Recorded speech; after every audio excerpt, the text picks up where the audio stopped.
So in today's class, we'll study the redox reactions.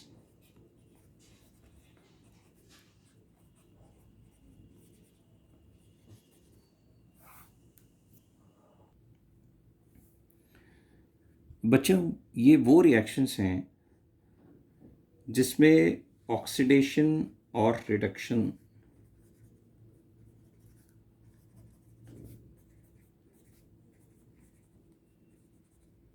दोनों होते हैं।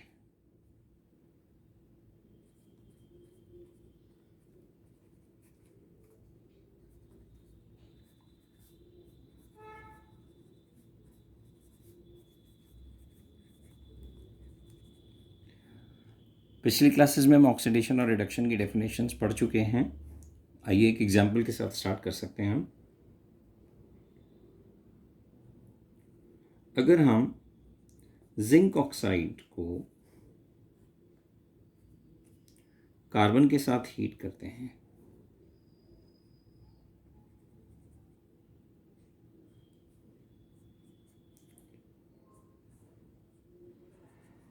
तो it can result in the formation of zinc and carbon monoxide.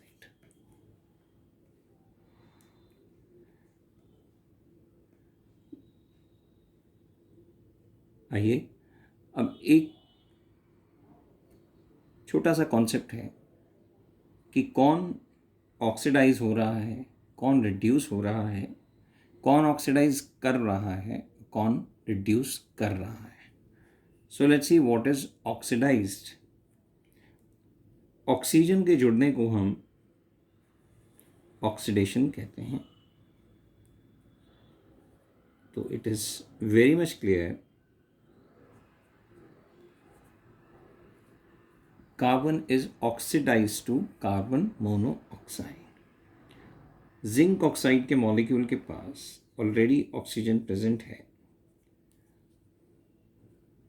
and it is losing its oxygen. So loss of oxygen is known as reduction.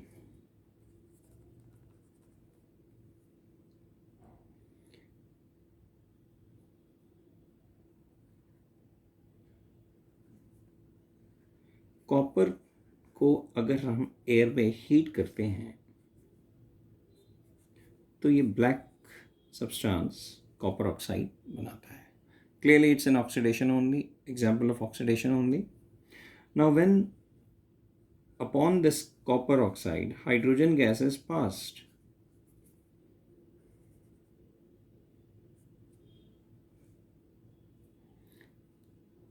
you will see the formation of copper and water molecule.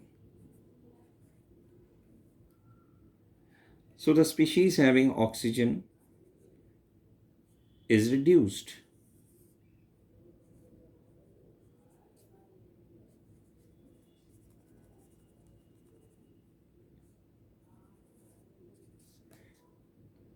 And oxygen is reduced, lost to whom? Molecule of hydrogen gas. So it can be easily considered as oxidation.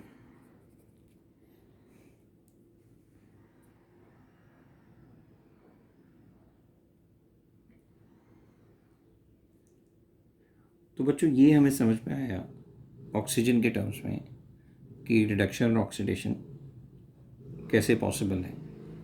आइए अब इसके साथ ही adjacent और adjunct concepts हैं oxidising agent और reducing agent को समझते हैं।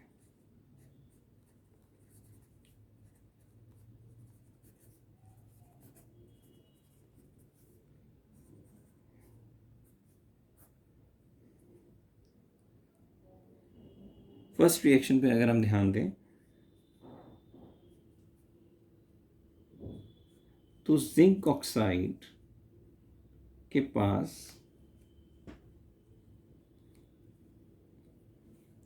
ऑक्सीजन का मॉलिक्यूल है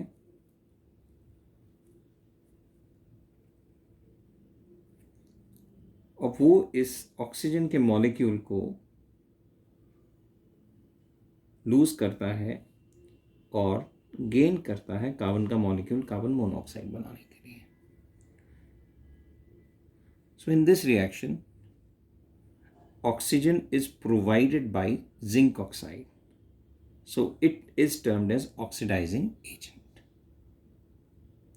तो ये याद रखिए कि oxidizing agent itself gets reduced. What does this imply? It implies that it is losing its oxygen. So loss of oxygen is known as reduction. So zinc oxide undergoes reduction and form zinc.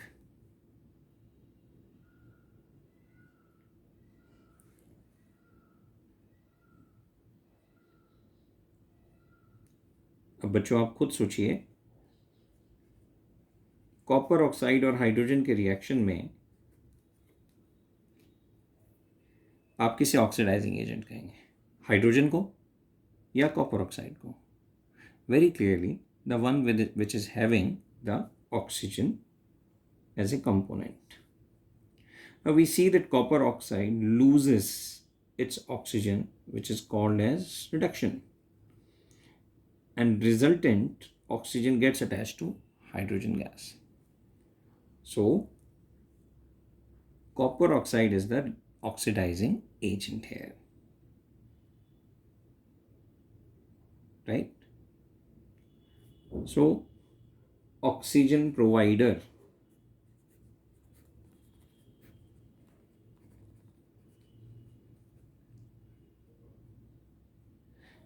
Hydrogen के terms में hydrogen remover,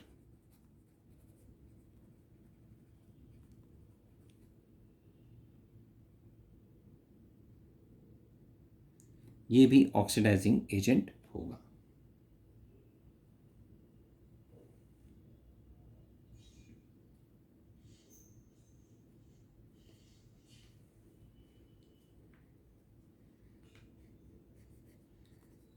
MnO2 plus aluminium,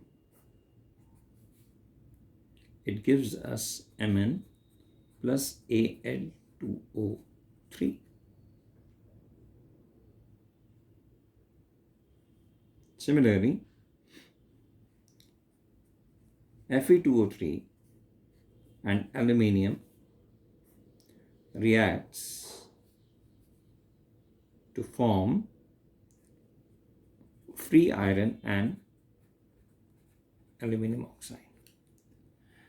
So in both the reactions you can see aluminum is getting oxidized.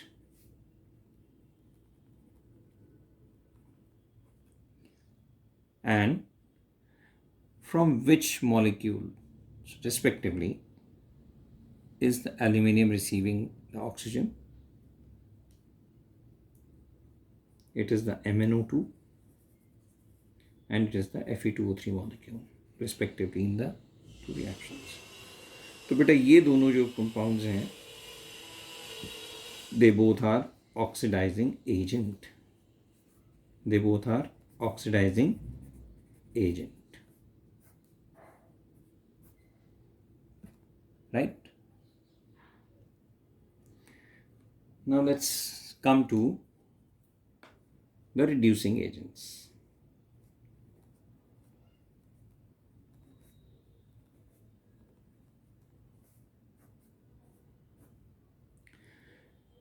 Conceptually, oxygen remover or the hydrogen provider.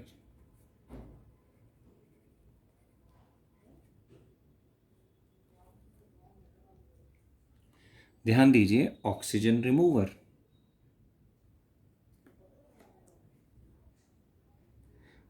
अगर किसी metal oxide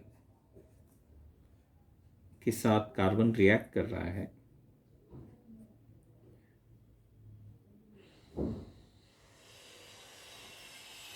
अगर आप इसे heat करेंगे so you get metal and carbon monoxide. अभी आपने reaction देखे हैं. सो ऑक्सीजन कौन रिमूव कर रहा है? ऑक्सीजन रिमूव करवाने वाला जो सब्सटेंस है वो है carbon.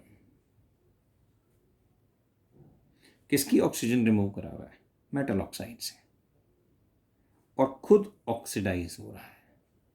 So reducing agent itself gets oxidized. It itself gets oxidized.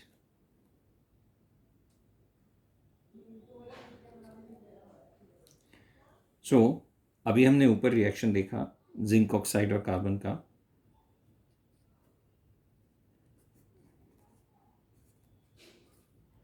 हमने हीट किया, हमें जिंक और कार्बन मोनोऑक्साइड मिल गए। तो clearly this carbon is the reducing agent and zinc oxide is the oxidizing agent. The oxidizing agent undergoes reduction and the reducing agent undergoes oxidation. तो zinc oxide reduce होकर क्या form करेगा? Zinc. और reducing agent that is coke और carbon get oxidize into carbon monoxide.